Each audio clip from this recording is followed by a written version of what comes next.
Hey guys, welcome to the Hackin webinar. Today we're going to talk about the Genius Act, which is quite interesting, I think, for a lot of people because it's really the first regulation to come out of the United States, which is relevant for the crypto industry. So I would like to introduce myself and my colleagues with me today. My name is Chris Cousins. I'm a managing partner at Hackin Advisory. I also would like to introduce Pedro Anderson, who will tell you a little bit about himself.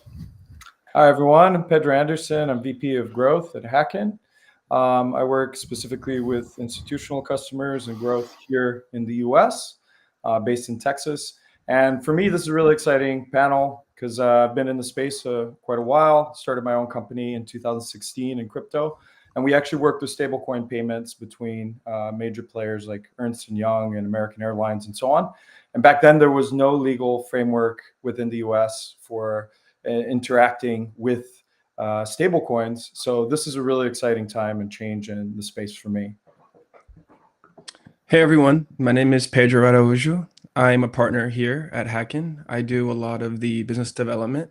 And to touch base on Pedro was saying, I'm also residing here in New York. So the Genius Act coming out in the United States as the first legislation for crypto is really exciting to see because a lot of these big players that I communicate with and are in constant conversation with, and this is the most spoke about thing right now. So it's super exciting to see this come about and be able to work in this industry and be able to help companies advise on the Genius Act.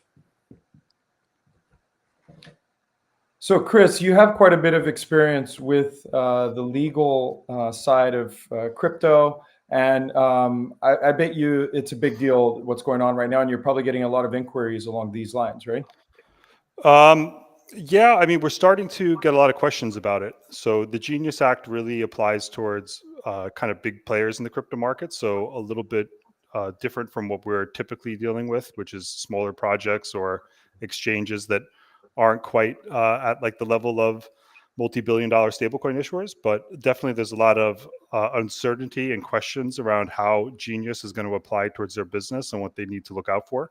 So it's becoming something that I think we should talk about so that it's a little more clear for everyone exactly what Genius is, how it applies to your business, what you need to look out for if you're looking to launch a project or an exchange or an RWA or any one of these new kind of crypto classes that are starting to get traction right now because there's actually a lot of crossover.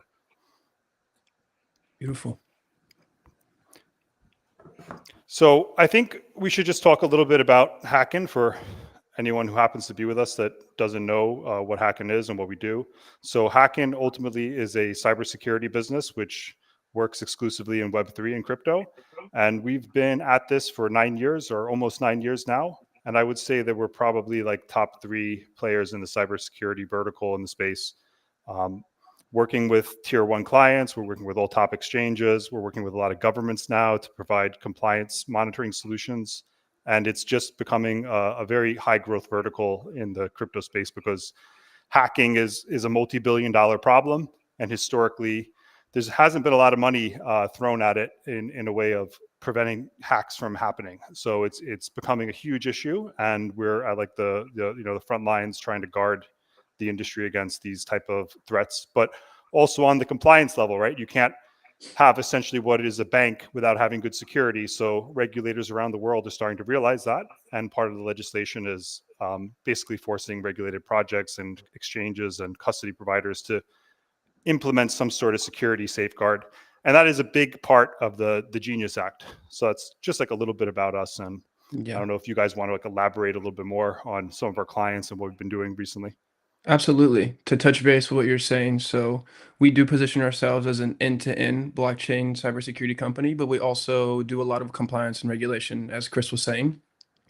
We are known for, back in the day when Bybit had the $1.46 billion hack, we were actually the company that did all their proof of reserves to, keep them afloat. A lot of the things that they mentioned back in the day when they went on like programs or when they spoke about what actually happened was that hacking actually saved them and kept them afloat. So a little bit about us and what we do. Great, thanks for that. So This was in line with the Genius Act. We were recently at the NASDAQ and we hosted our first ever Trust Summit, which we invited kind of the who's who of crypto and players in the space to come talk together about the future of crypto in the United States and all the aspects that's affecting regulation. So at this event, it was really interesting because we had really top level people there talking about problems, which is interesting for their particular business, and it's very different from what we've seen in the past with smaller crypto projects. It's a more of a focus on regulation, how Genius Act is going to impact them, how security issues need to be overcome at a very grand scale, what guys like Coinbase and other major players are doing to try to reduce those risks. Because ultimately, crypto can't grow if you're keeping your funds in a place where you don't feel is entirely secure. It would be like, having a bunch of cash lying on top of your kitchen countertop. Like anyone can just come in and grab it. You're not going to feel very happy keeping your money there. So crypto security is paramount to growing trust and support and scalability in this industry and making crypto a household name. And this was the topic that we were addressing. And it's a huge part of the Genius Act is how security plays into allowing companies to be regulated and operate at this grand scale across the United States. Yes, Chris, I completely agree with you. And to touch base on what you're saying, I think that security is something that we see now being implemented a lot more in the United States. In Europe, there's a lot of regulation, but in the United States, with a lot of people that are younger that are investing in these exchanges, I don't think that a lot of us, keep in mind how important security is. And I think with all this new legislation coming about, we will see a lot of people my age coming and see and thinking, well, what is the most secure centralized exchange? Where should I buy my stable coins, and how do I know that this is safe? And I think that the people that are starting to transition from traditional finance to decentralized finance, it's like the first thing that they actually think about is like, okay, well, if I'm going to invest X amount of money into this exchange or to this decentralized exchange, how do I know it's safe, and how do I know that my money will not be hacked? So I think it's very important. And I think that we saw a lot of people speak about that in the Trust Summit and obviously the Genius Act as well. Yeah, that's a big part of what it's about. So our goal for today is really just three things. We're going to talk about who is affected by the Genius Act. If you're interested in getting regulated under the Genius Act, where's a good place to start? What's a good state to get it going in? And then finally, what you need to do to comply with it so that you stay on the right side of the law and keep your customers and the regulators happy. So like we discussed before, the Genius Act really is like the most comprehensive US framework that has ever come into law. It was something that everyone in the industry was looking forward to and really lobbying a lot for. We're quite excited about it.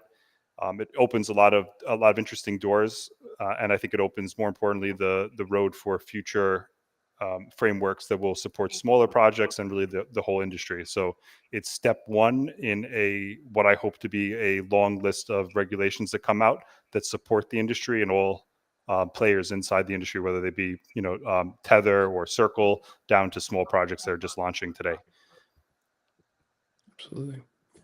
So there's a couple of things that Genius regulates, and basically, like in a nutshell, it's a stable coin layer and everything that's really connected to it. So who I gets wanted to ask you that, Chris. Who Yep. who does the Genius Act impact and how? Like if I'm working on real world assets and putting them on chain, does that impact me, or is it more for stable coins? Could you elaborate on Yeah, who's impacted and how?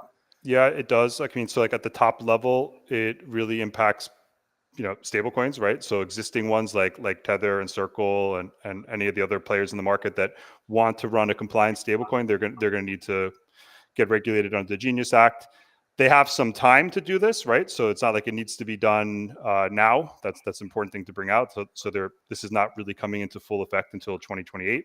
So there is a little bit of like runway for these guys to start to get compliant, but they're going to need to if they want to stay in the US.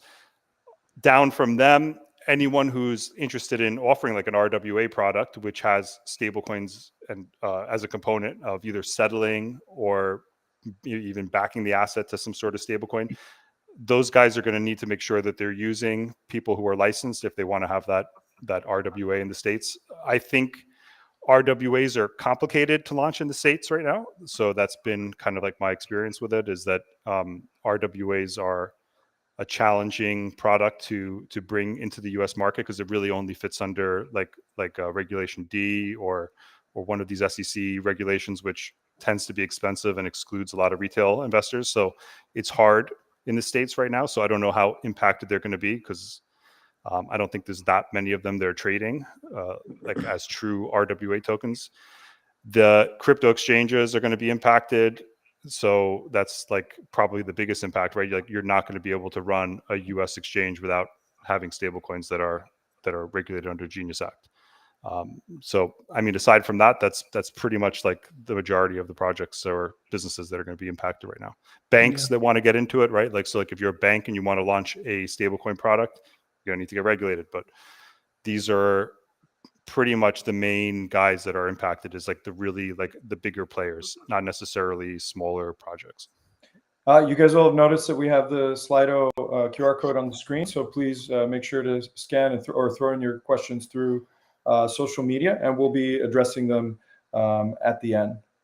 Yeah.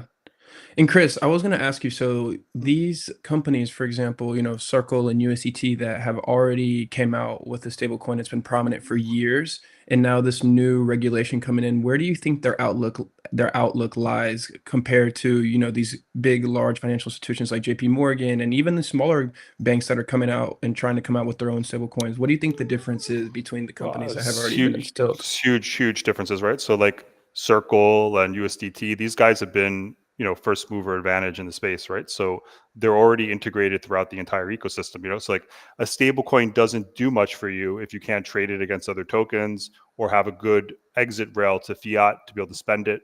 So, or to earn yield from it, right? So like if you're launching a stable coin today and you're like thinking like this is going to be the great new opportunity for your business, you have to get integrated throughout the entire ecosystem in order to compete with the guys who are there already.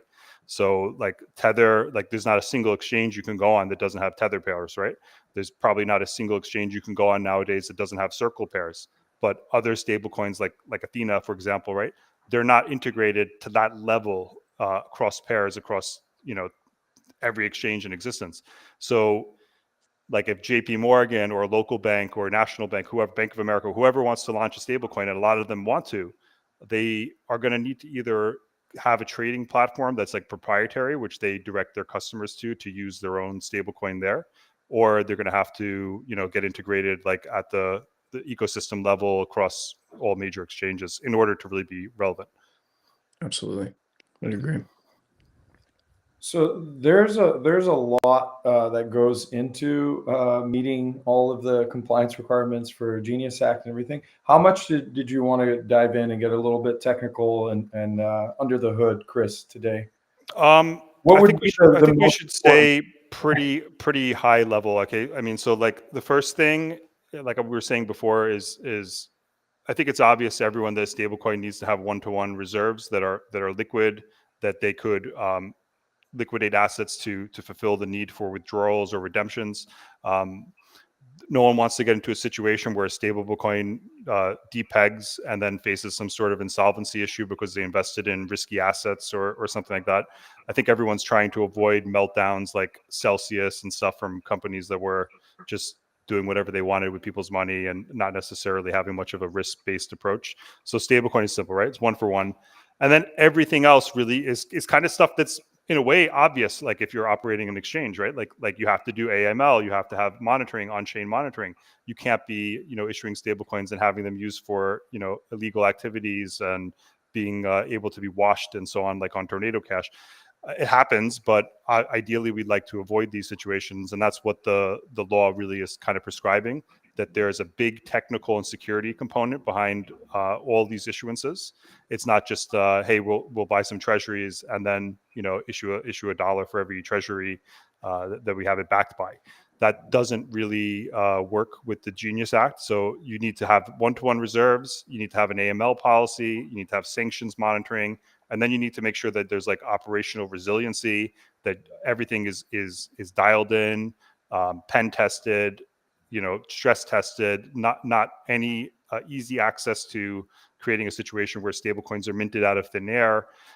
These are all like, I mean, we could go super deep into it, but I think at a high level, there's like a three-pronged approach to this, which is one-to-one AML screening, sound operations with clear risk management procedures, and then a very strong security component outlined and implemented and monitored. Absolutely. I And think I it's also, one of the big differences in TradFi and then Web3 is really how much security plays an importance, right? So like if you're checking the validity of a business in traditional world, there's a lot of like liquidity, funding, like AML and all that. But on the security side, there's very little weight, right, to how secure a project is, right? And I think that's the big difference with crypto is that just one small incident could tear down the whole project, no matter how legit, no matter how certified and big the project is, right? As we've seen with cases, as Pedro mentioned, with Bybit, which is a very big company, also with Paxos, with PayPal, right? So it's a very big player, and then a very small little mistake can unravel the whole thing. yeah. And Pedro, to touch base on what you're saying, like, issuance and redemption must be accurate under the Genius law. So what Chris was saying, like the minting and the transferring, like that'll all be utilized via smart contracts. So these smart contracts that are doing these things, that'll also be implemented in terms of, they need to be audited. They need to make sure that the code is valid before launching something like that, because something so small in any vulnerability that gets exploited and something like that can crash the whole thing. Yep.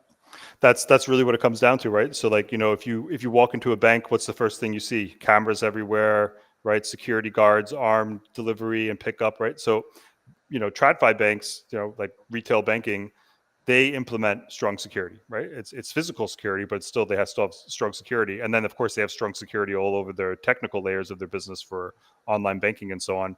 And this is all regulated for the safety of the consumers and the people utilizing their products. Up until now, there hasn't really been that framework in place for stablecoin issuers, which are essentially banks, right? They're there's billions of dollars in wealth in certain wallets. There's people who carry around quite a lot of money in stablecoins. It's completely underpinning the entire industry. So these are things that need to be secure. These are things that need to be monitored, and obviously, like this law is all about getting that into practice. Yeah. And Chris, I have a question for you. Do you think that the U.S. approach in terms of the Genius Act will be more like Mika or Dora over time? Probably not, because Mika and Dora are a little bit more comprehensive for the entire industry.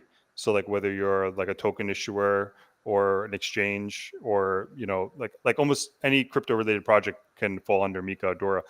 But like Genius Act is pretty much just around stablecoins, So I think as far as stablecoins go, it was really needed just to address like the risk issues that are around stablecoins, because they're becoming quite a big part of the U.S. economy. Like they're a major buyer of U.S. treasuries, and what you don't want to have happen is like this hyper risky business that's not regulated, that no one really is quite sure how they operate, suddenly being one of the largest buyers of U.S. treasuries, and then suddenly now the entire U.S. economy is indirectly affected by how well this stablecoin issuer is operated, and that's what's starting to happen. So the fact that they're addressing it before it gets too big and too out of control is really good. It's not like it applies to Mika, where it's like a small project that's looking to raise 10 million or something, or an exchange that's regional.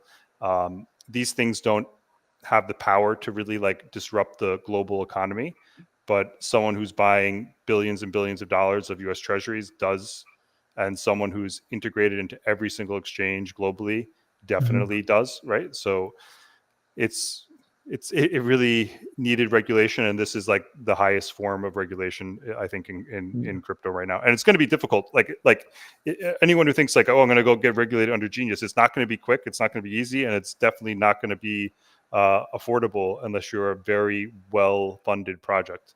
And yeah, so I hope that Yeah. answered your No, question. yeah, it definitely did. And my question to that is, do you think that these companies that are not in the United States, but Mhm. launching these stable coins internationally, maybe in Africa or these like third world countries where Yeah. regulation isn't as implemented in crypto, do you think that we will start seeing something like that that is specifically tailored to a stable coin? I don't know. I mean, so there's always going to be kind of like an unregulated or an element of circumventing regulations and I think in this industry, right? Like so like there's a lot of guys who will try to find whatever banana republic or kind of like loosely regulated place that they could launch out of. And really like I think there's like a bit of a like misconception about that is just because you launch a business out of I don't know like Cook Islands or Marshall Islands or something like this and you go hey it's not regulated, what really matters is where you're doing business. So it's really like your corporate residency, like for example like you could have a passport from Egypt, right, but you live in New York. Right. So like the laws of Egypt don't really apply to you when you're in New York. The laws of New York apply to you, right, like the US New York City laws, right?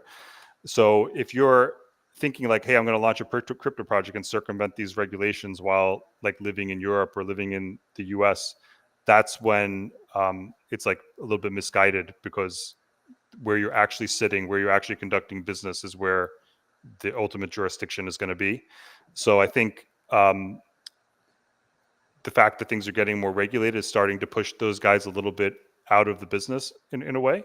Hmm. But I don't really see, like I was saying before, like stable coins are useless unless you can redeem them easily or trade them easily. And so if I launched a new stable coin today and it didn't have any pairs and it didn't have any easy path to liquidity, it didn't have any off ramps or easy on ramps, it's not going to get any traction. It's not going to really go anywhere, you know? So, um, Yeah.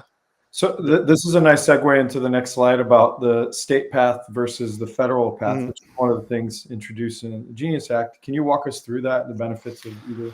Well, I mean, so the first thing to point out is like there is no states that have a path right now.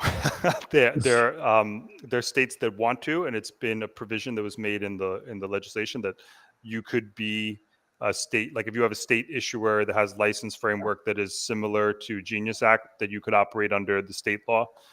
So that provision was made, but as far as I'm aware, right now there has been no states that have created such framework that has gone into effect. So I imagine in the next few years, before like 2028, we might start to see some state frameworks that are easier, but they're still going to have to be pretty robust, right? So it's going to have to be similar to the federal path. It might be a little bit cheaper.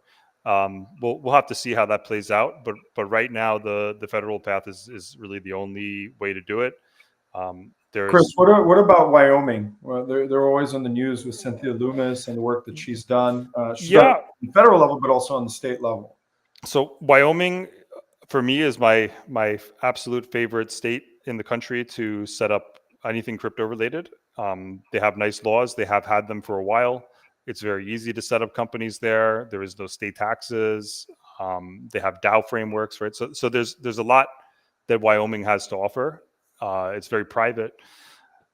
But they don't have anything really that like I said, like maybe there's something going on behind closed doors I don't know about, but I'm sure they will be one of the first to introduce something that is viable. Um, we'll see. Yeah. If Texas doesn't, right? Well, I mean, so like historically, like Wyoming's always been a little bit ahead of Texas with crypto stuff, but Texas has a lot to offer too because it's becoming quite an innovation hub over the last 10, 15 years. So I'm sure something interesting will come out of Texas. We'll have to wait and see. Yeah. Interesting. Chris, I have a question. So, in terms of, the Genius Act not being a cybersecurity standard, therefore not telling an issuer how to secure their blockchain infrastructure, do you think as these, stablecoins become more prominent, we will start seeing like, quite clear regulation in terms of what they need to do to secure their blockchain?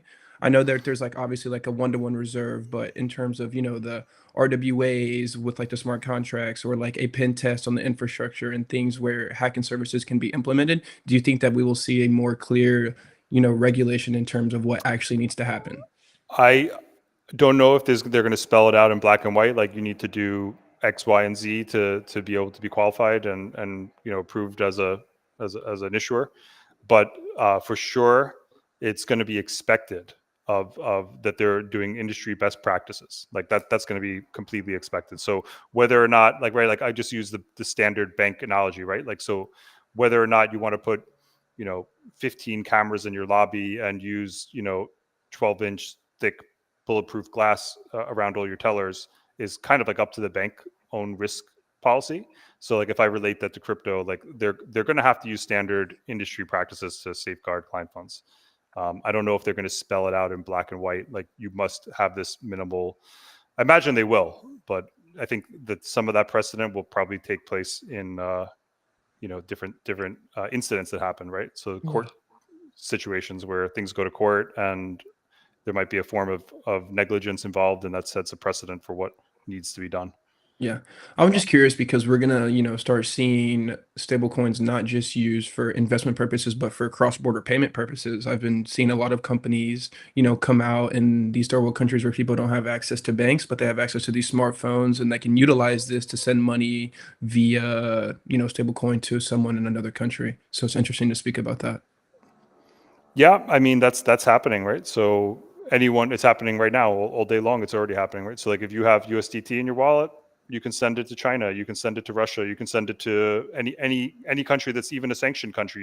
You can send it, and I think that that's a lot of what this policy is trying to address, is that it's a little bit too easy to just move funds around without any scrutiny whatsoever.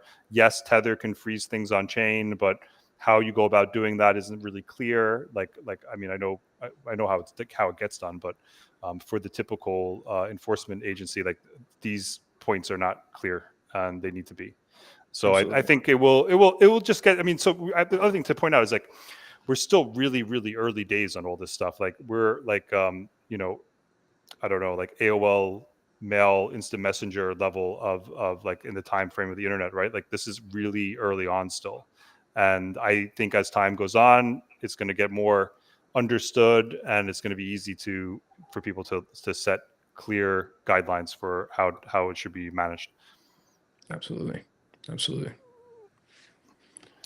Chris, do you want to expound a little bit on the real world assets and how?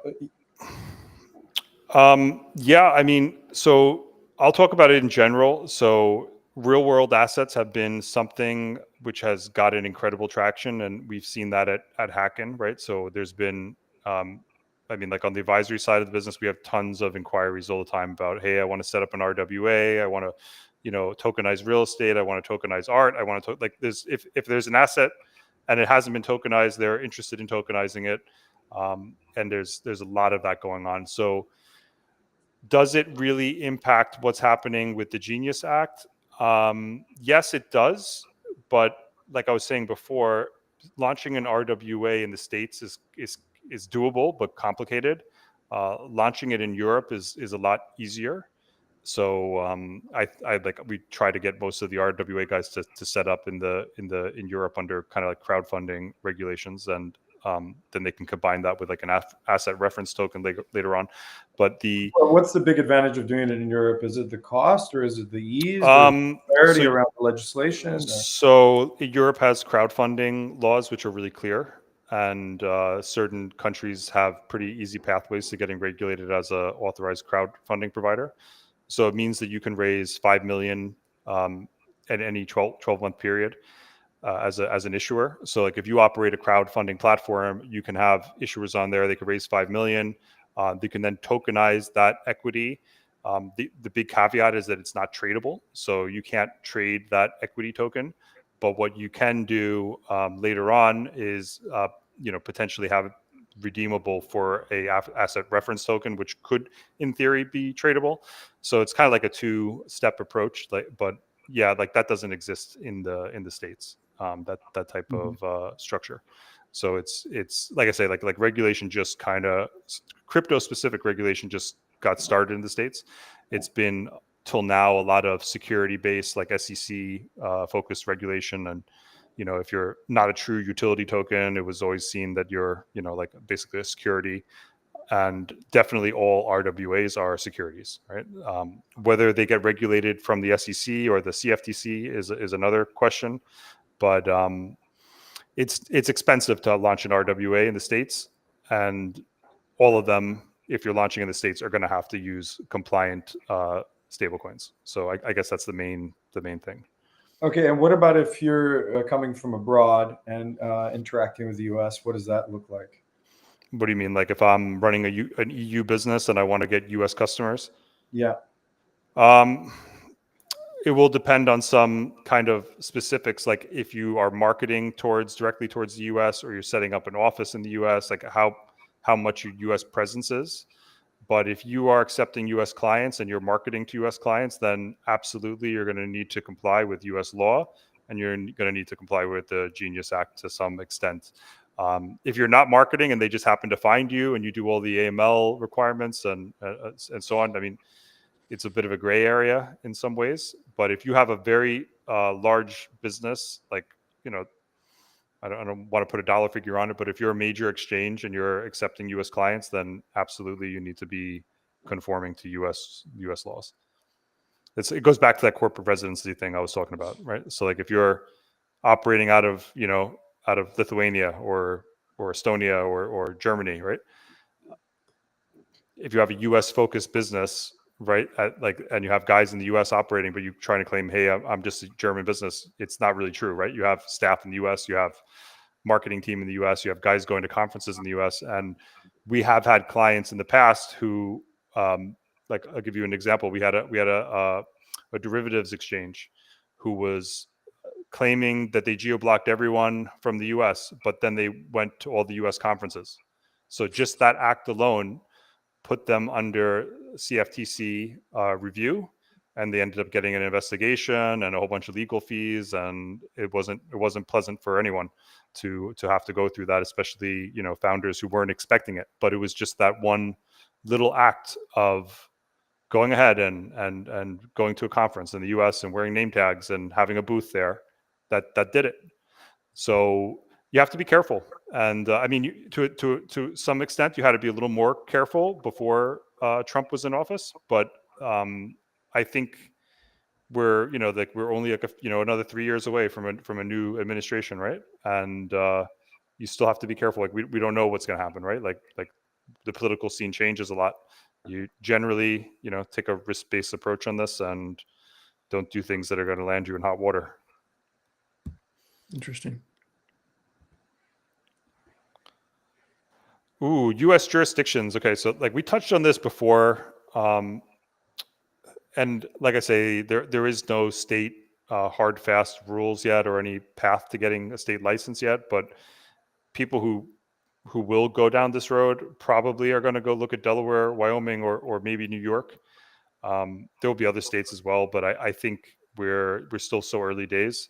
Like this is just kind of generic. Like most people who set up U.S. companies want to do it in Delaware because there's a lot of, funding opportunities being based out of Delaware. Is a very clear judicial system there. VCs tend to like it. It's getting less popular. My absolute favorite is Wyoming. New York is super strict and very expensive, but it does have good credibility having a New York-based business. But I don't know how relevant it is yet, considering none of these guys actually have laws that help any of them to get a regulated stablecoin yet.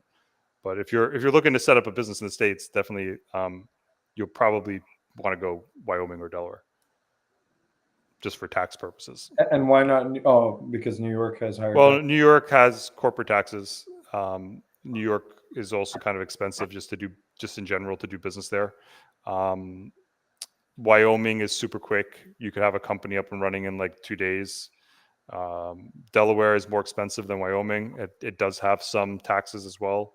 And there's been like a big, Elon Musk has been very outspoken about Delaware, which has, got it a little bit of a bad rep. And there's been a couple other companies that have like jumped ship and moved to Texas or other jurisdictions because they just got fed up of the court system in Delaware. But that's another topic.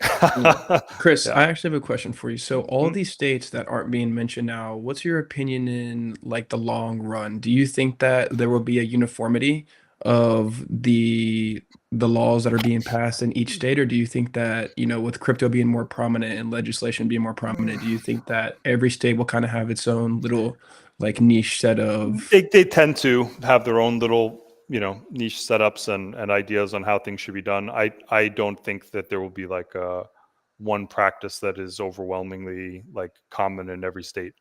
I guess one thing you could look at is like the MSB license, like so the money service business, which is every state has its own, and then there's also a federal one. So it's super easy to get the federal one. Like you just fill out a form online and you basically get it. It's quite hard to get state level ones and quite expensive in some states, right? So like in some states you need to like it costs upwards of $1 million to get a MSB license, but you cannot operate a crypto business in that state unless you have that, right? Like that's why all these guys were getting in trouble for like local Bitcoins. Like they were operating like an unlicensed money service business. They're like meeting up in the McDonald's parking lot with a bag of cash. Like you can't do that. So yeah, I think every state will treat it slightly different. Interesting. Ooh, so talking timelines. Okay, so without getting into like anyone who wants this, just put in the in the chat or whatever, and we'll send you one. But I don't really want to spend too much time going into all the specifics. But what you need to know is that after 2028, you need to be regulated. So you got some time. There's plenty of work to be done, and you need to start now. And I think anyone who's in this industry and this like that is going to get one of these licenses, they're already working on it. So if you're new and you're thinking, hey, I'm a small bank and I might want to look into launching a stable coin for my clients, or like I'm a regional or credit union or whatever it is, you definitely need to start looking at it now. Of course, you could always apply later. You don't need to do it right this second. You could do it after 2028. But if you're thinking of getting that product to market in the next year, you need to get that product fully compliant by 2028. So like Yeah. And Chris, I have a question. These large institutions that do need to comply, do you think that they will do this internally or they will outsource? I think it will depend on their size, and it will depend on what their core competencies are. So like guys that are national bank level and tens of thousands of employees, I imagine they'll just do it in house. They have the teams that will have the knowledge base to be able to do this and experience with regulatory management. Smaller banks might need some assistance. That's something that we could potentially help with, depending on exactly what it is they're looking to do. But I think we can definitely help put people in the right direction, certainly, and whether or not it's their own teams that manage the process entirely, and we just kind of look over their shoulder and act as a sounding board or as a consultant on the job. That's something that we're fully happy and capable of doing. But then in the case of smaller regional banks that don't have teams with expertise in this, it's something that we could look at. I think from the security point of view is really where Hacken as a company becomes much needed.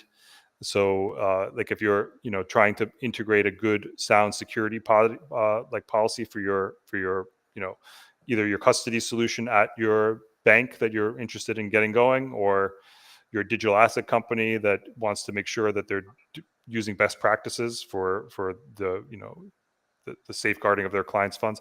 All these types of things, I think we're really well positioned to offer a lot of help on. Absolutely, I completely agree.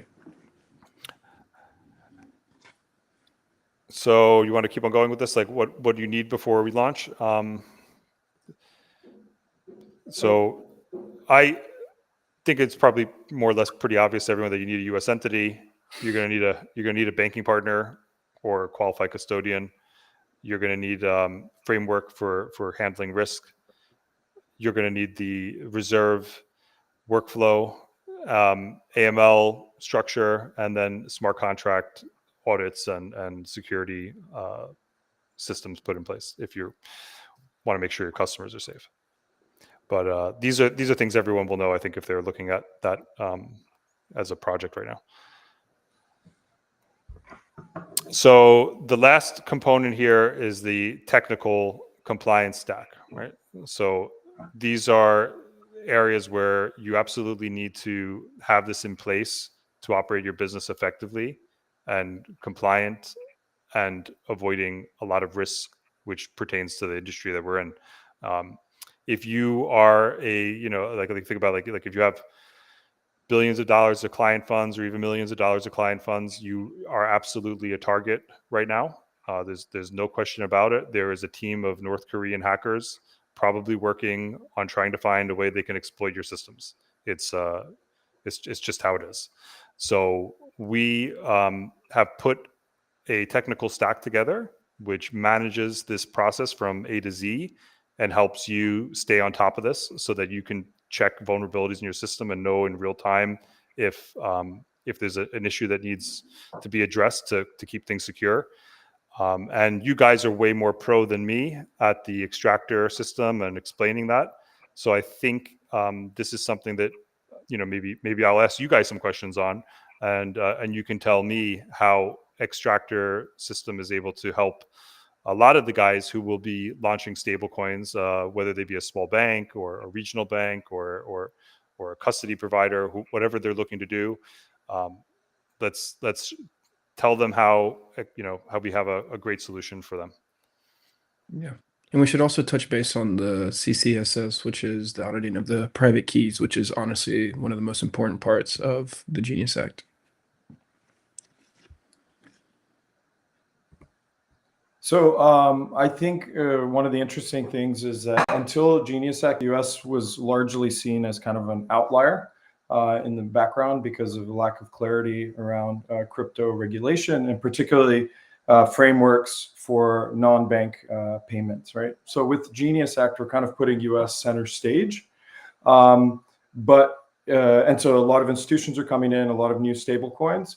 But what's important to keep in mind is that a lot of other jurisdictions have already been working in this space for a long time, and they have very good, very clear regulation around stable coins and the broader crypto space. And we've been working with these players and have developed tools around automating these requirements and compliance. So to actually meet most of the Genius Act requirements, it's impossible to do that in-house, to do that manually, and so you need third-party tools to help you to meet these requirements.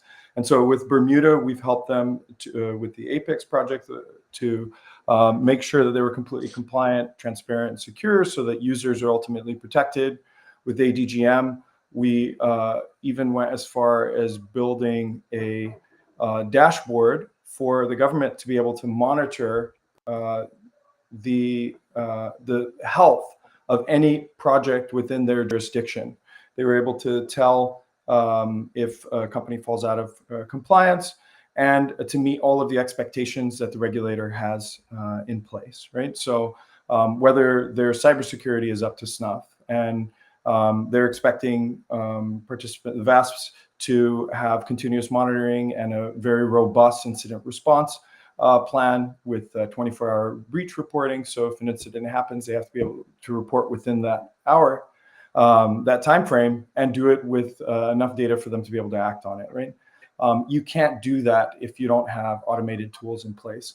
And now with Genius, a lot of those same rules and requirements are coming into place, which is very exciting to have this kind of rules-based environment. But without tools to meet those requirements, you're just not going to make it, right? The same with AML and risk management and traceability. So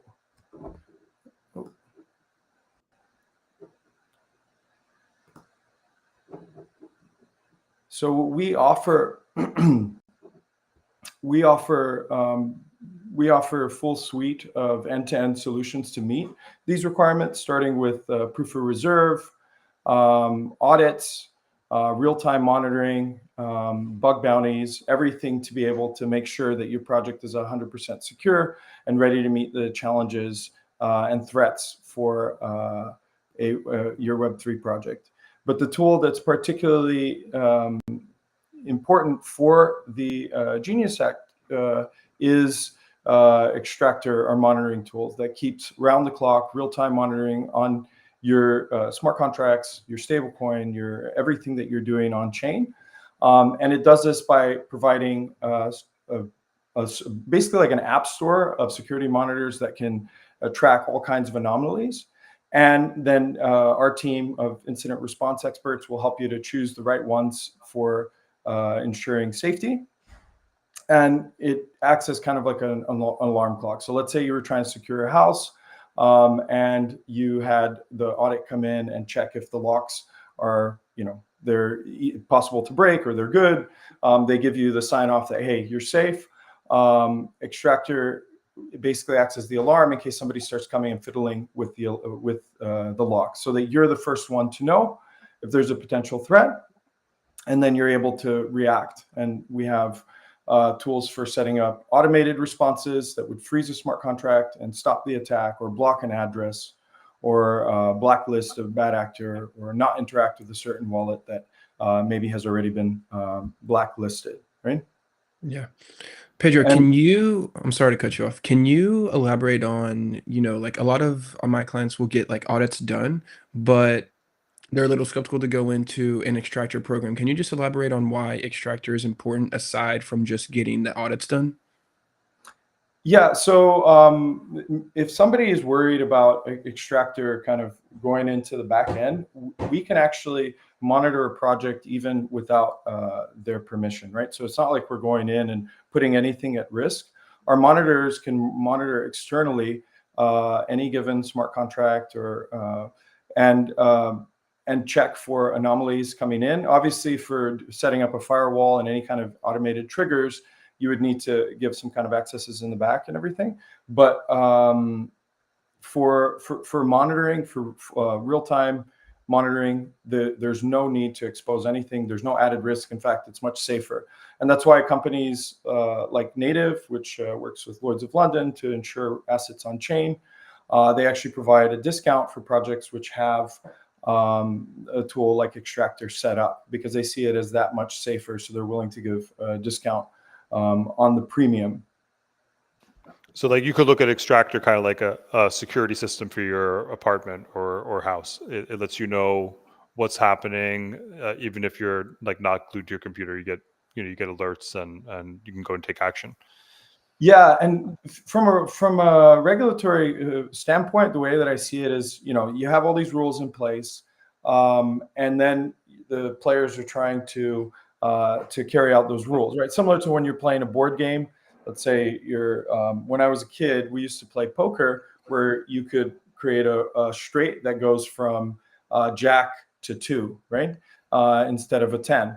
And my brothers and I didn't know that that's not really allowed in the game. But when you switch to online, those rules are automatically applied. And if you tried to create a straight like that, you lose, right? So it's kind of automating the rules for the game right at the protocol level. And Extractor can do that.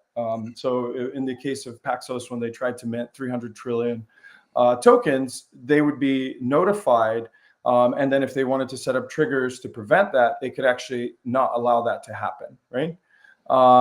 Whereas in the real world case, where they didn't have monitoring set up, it happened. They accidentally minted them, and I think it was half hour before they were even notified from somebody externally that had happened. So in a world of Extractor being set up, that wouldn't happen. And that's really what it's all about. It's kind of automating all of that heavy lifting of meeting the compliance requirements, making sure that your incident response plan is robust to handle the evolving threats. And that's the other thing, is that because Hacken works with so many customers on so many levels and end-to-end security, we're constantly adding new potential threats and newly developed attacks and newly discovered anomalies that nobody else has access to. And so it's very, very robust tool. So it's sitting integrated into over 20 chains already, and we have over 60 monitors. Amazing. And do you think that this is something that like every crypto project should have, or only does it apply to like, big players that would be, going for Genius Act? That's a good question. So I believe that it should, and it's not only every crypto project. Anybody with assets on chain really should have real-time monitoring in place. Obviously, it's a requirement for stable coins, and it's becoming a requirement for more and more in more jurisdictions. And I think that's a trend that will continue to go up moving ahead. But we've even started to see asset managers that want to monitor the security health of projects that they're invested in, because in crypto, one of the easiest ways to lose everything is to have it get wrecked, right? To have an attack, a security breach exploited. Because of that, they set up the extractor, a real-time monitor the whatever assets they have on chain, and then if there's an attack, they're able to reach out to them and say, and let them know, first of all, but also be able to pull out of that asset if they see it as exploited, right? Yep. No, I think it's like, I see it as it helps you sleep at night if you're a small project founder. It's like knowing someone's watching over your systems to make sure you don't wake up in the morning to a project that went to zero. I think that's like, what price can you even put on that? And then at these higher levels of like stablecoin issuers and exchanges and big projects that are running multiple smart contracts, again, it's what price can you put on having security over your entire business, and understanding, what, like, this is the main risk vector for crypto businesses. Is someone gets into your project, mints a bunch of coins, or takes a bunch of the cash out of the treasury, and suddenly you don't have a business anymore, right? Like that's it. There's no one to go to. There's no insurance fund who's going to pay you out 100% of all your clients' assets that were stolen in a theft or in a cyber attack. There's no one who's going to repair that reputational damage. So even if your clients got their money back, you wouldn't have a business anymore. So I think like this is like one of the most underlooked areas in crypto right now, where there should be way more spending on security than there currently is, right? Like I think like last year, I mean, how much was stolen on chain last year? 9.3 billion. Yeah. So I think I forget the exact statistic, but I know it's not even 1 billion a year, which is spent on security. So Yeah, it's like less, people are spending billions and billions of marketing, right?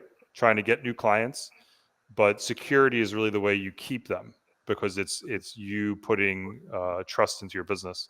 And I think that the two components that add the most trust to any crypto business is being regulated and being well secured, and being able to prove that you're secure, that you have proof of reserves, all your clients' funds are where they're supposed to be. You have ongoing monitoring. I think these are things that are expected now from the market. Yeah, absolutely. And I also think, it was really spoken about at Trust that you can't 100% securitize your protocol or your project that you're doing.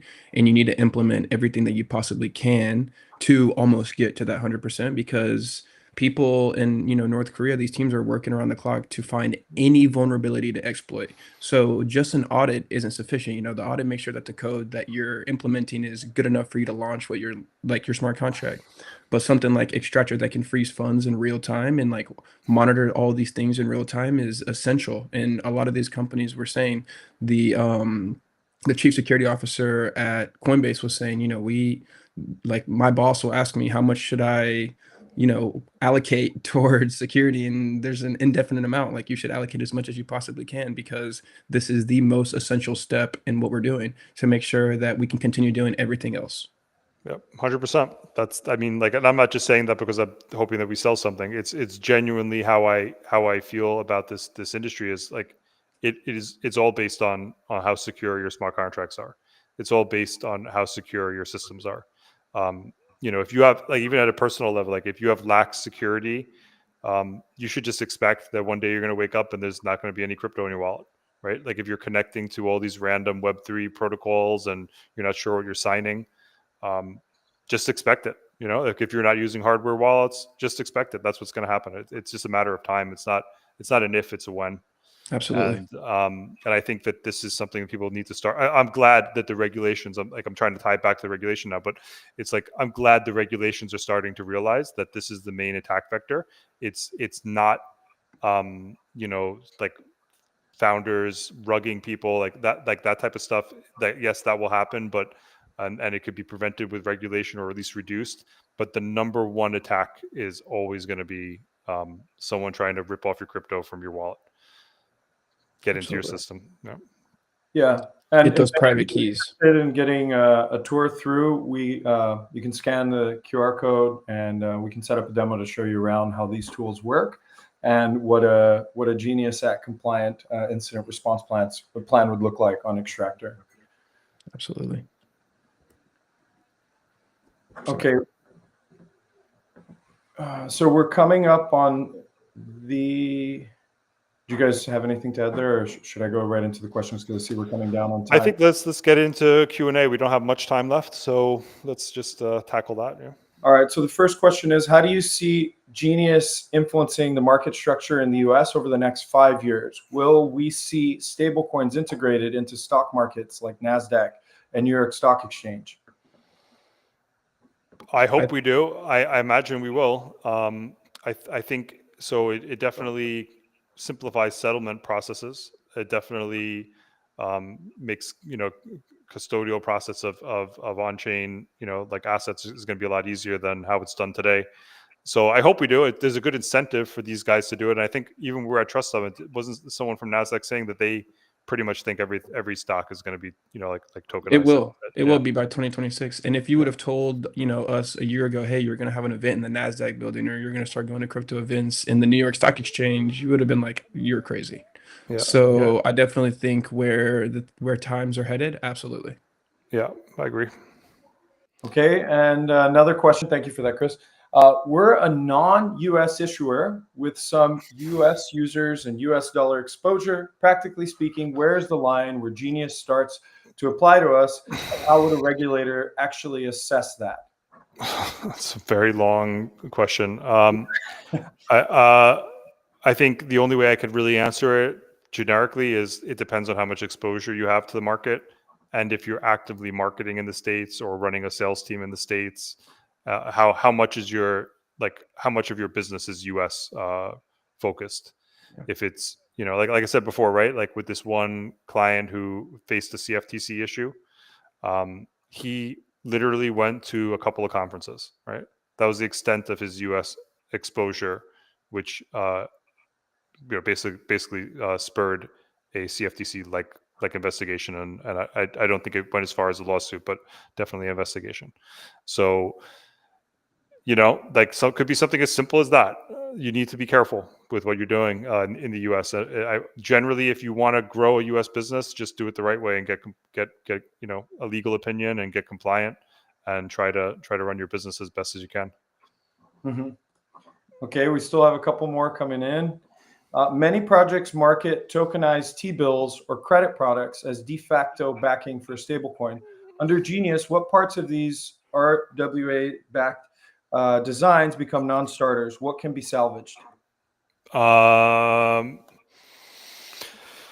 Again, another question, another question which requires a lot of thought, and I don't want to give people the misleading information, but so pretty much, if you're a stablecoin issuer and you're like, hey, I bought some T-bills, so now everything's good. Okay, cool, but you're not regulated in the U.S., right? You're not. I mean, like, unless you're going to go down this path and spend quite a bit of money, if you have that type of market cap and you have that type of funding, then I think there's a total viability to you getting regulated and having a successful business in the States if it's well integrated throughout the ecosystem. If you're just an RWA who gives yield because you have some T-bills, yeah, I don't really think that works in the US because that's a security right now, right? So like, are you guys actually, like under like registered with the SEC? If you are, then great, like then nothing will really change that much. But if you're not, then it's only a matter of time. And we have one more. Beyond the buzzword, what does a regulator grade proof of reserve system include? Like data sources, cadence, reconciliations, and controls. What are the most common mistakes you see teams make? You guys asking me? This is a security question. I could tell you mistakes I see teams make, like in general. So like in general, it's getting the basic token audit so that you can get listed on exchanges and then not doing anything else. right? So that's what mostly is what we see, right? So as a project comes along, hey, we want to get on KuCoin or we want to get on Bybit. They want us to have a token audit, and and we go ahead and do an audit on their token, and then where do they, what security practices do they continue with after that? A lot of them, nothing, right? And I think that is a severe miscalculation in operating a Web3 business. I think also one of the common mistakes is not getting the proof of reserves done independently. So trying to do it in house. It's great that you're doing that, but until it's done independently, it's not really a verifiable claim, right? And especially in the case of Bybit, I remember Ben talking about how the fact that they had it ongoing, done by an independent third party, that was what saved them, not necessarily just the fact that they had proof of reserves in place. So I think that a common mistake is assuming that you can do that in-house and not independently. Yeah, I mean, how does that even make sense? It's like a self audit. Yeah, we got your money. Yeah, it's all there. Yeah. I mean, it doesn't. Yeah, like you say, it's nice that they did it. Is it better than them doing nothing? I would say, it's maybe one step better than doing nothing, but you need that independent certification for anyone to really feel good about it and trust it, right? Yeah. It's especially if you're an exchange that had breaches and issues in the past, right? And I also think where we see companies messing up too is they only do this audit once, and it's not a reoccurring thing, and it needs to be a reoccurring thing, especially if you're holding a lot of reserves. So I think that being able to do this at a certain cadence is very important.